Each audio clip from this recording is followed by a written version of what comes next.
à l'occasion du 13 janvier 2025, date marquant l'assassinat de Sylvanus Olympio, le mouvement du peuple pour la liberté, EMP et l'Ablo de Vivo, adresse un message solennel au peuple togolais. Le mouvement dénonce les 60 ans de régime héréditaire et appelle à une alternance politique pacifique, en phase avec les idéaux de liberté et d'unité prônés par le père de l'indépendance, Sylvanus Olympio. Message de MP et l'Ablo de Vivo au peuple togolais pour la nouvelle année 2025 et le 13 janvier 2025. Le dimanche 13 janvier 1963 fut le plus grand jour de malheur pour le peuple martyr togolais. C'est le jour où fut brisé le rêve du père de l'indépendance togolaise, père de Ablod, père des Ablo de Vivo, unique père de la nation togolaise, et premier président du Togo, son Excellence Monsieur Sylvanus Olympio. En particulier son rêve de faire du Togo l'or de l'humanité, conformément à notre hymne national. Ce fut le jour du parricide,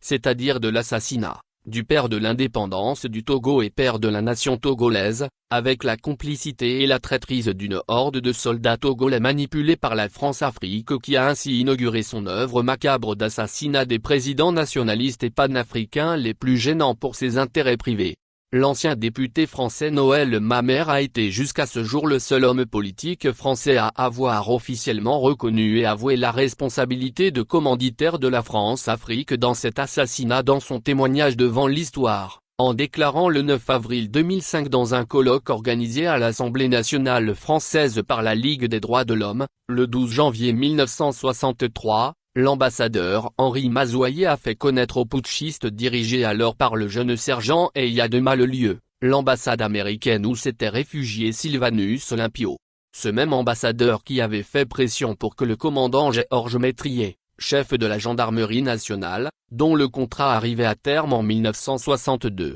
puisse le prolonger dans le cadre de la coopération militaire franco-togolaise. C'est Georges Métrier qui conçut et organisa le coup d'État de 1963 avec le soutien direct de l'ambassade, des services et de l'Élysée qui détestaient l'indépendance d'esprit de Sylvanus Olympio. Métrier et Mazoyer n'étaient pas là par hasard. Ils avaient été mis en place par Jacques Foccart, le fondateur des réseaux de la France-Afrique. La fin de la guerre d'Algérie et les milliers de soldats démobilisés ayant permis la création de viviers permettant à des militaires comme Eyadema ou Métrier de se reconvertir. L'intégralité de la conférence citée de Noël Mamère est consultable en ligne dans l'article Le témoignage devant l'Histoire de l'ancien député français Noël Mamère sur l'assassinat de Sylvanus Olympio. Cependant, cette responsabilité de commanditaire de la France-Afrique dans l'assassinat du président Sylvanus Olympio ne diminue en rien la responsabilité d'exécutants et de complices de tous les soldats togolais qui ont collaboré à la réalisation du funeste crime de sang au Togo de la France-Afrique,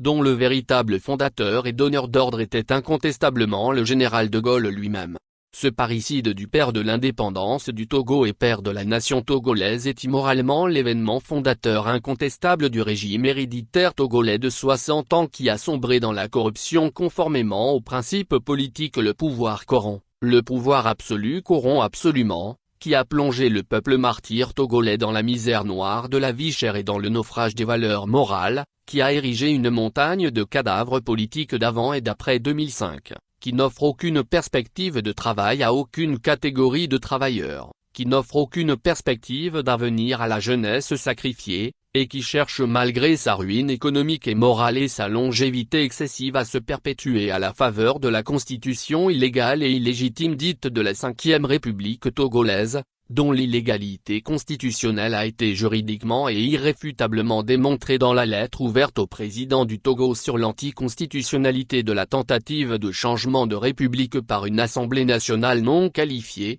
publiée par le président national du MP et l'Ablo de Vivo le 9 avril 2024. La récente lettre des élèves et étudiants du Togo à Fort Gnassingbé publiée au début du mois de janvier 2025 par la synergie des étudiants et élèves du Togo, fait admirablement écho à la lettre ouverte précédente. Il s'agit là d'une interpellation courageuse et exemplaire du président togolais sur les 2 décennies de sa présidence du Togo, après les 38 ans de présidence du Togo par son père, par la jeunesse estudiantine qui est l'élite du Togo de demain. En écho à l'exhortation de l'hymne national togolais dans l'unité nous voulons te servir, la devise de MP et l'Ablo de Vivo est le Togo, un seul peuple, une seule famille. D'autre part, l'article 64 de la Constitution togolaise plébiscitée par le peuple en 1992 proclame le peuple togolais seul détenteur de la souveraineté populaire, sachant que de même que la carte n'est pas le territoire, les représentants du peuple ne sont pas le peuple. De plus, sachant que l'alternance politique est aussi vitale à la démocratie que la respiration et l'oxygène le sont aux coureurs, la recommandation à la page 248 du rapport de la commission Vérité, Justice, Réconciliation, citée dans le préambule des statuts du MP et l'Ablo de Vivo, proclame, de ce point de vue, la CVJR estime nécessaire que le concept d'alternance politique fasse l'objet d'un consensus entre les acteurs politiques, qu'il soit compris non comme l'occasion d'une revanche ou d'une chasse aux sorcières, mais comme le fonctionnement normal d'un système démocratique. La CVJR réaffirme que l'alternance politique est une aspiration légitime du peuple qui a le droit de confier les rênes du pouvoir aux partis dont le programme politique semble prendre en compte ses attentes. C'est pour toutes ces raisons que le premier article du credo et du programme d'action de MP et l'Ablo de Vivo professe travailler et lutter résolument pour l'avènement et l'enracinement du changement dans la gouvernance du Togo, par l'alternance politique pacifique cordiale au Togo, comme en Afrique du Sud à la fin de l'apartheid, en reprenant et en portant haut le flambeau de la liberté qui a permis au Togo de conquérir son indépendance, et en mettant en œuvre avec la non-violence et la détermination légendaire de Jésus, de Gandhi, de Martin Luther King et de Nelson Mandela, l'exhortation de l'hymne national togolais. Togo debout, luttons sans défaillance. C'est pour toutes ces raisons, en particulier au nom de l'unité familiale du peuple togolais, au nom du peuple togolais, seul détenteur de la souveraineté populaire, au nom du caractère vital de l'alternance politique pour la démocratie, et au nom de l'hymne national togolais exhortant chaque Togolais à aimer, servir, se dépasser, faire encore de toi, Togo chéri, lors de l'humanité, que nous exhortons toutes les forces vives, politiques, associatives, religieuses, de la nation togolaise, et tous les citoyens togolais à maintenir haute la flamme de leur aspiration à une vraie alternance politique, à la liberté et à la prospérité au pays de nos aïeux, pour enchanter ainsi le rêve du père de l'indépendance du Togo, le rêve de la liberté et de la liberté accomplie, le rêve de Ablo de Badodja, conformément 10e point du programme d'action du MP et l'Ablo de Vivo. Lomé, le 13 janvier 2025. Professeur Pascal Kossivi Adjamabo, président national du Mouvement du Peuple pour la Liberté, MP et l'Ablo de Vivo,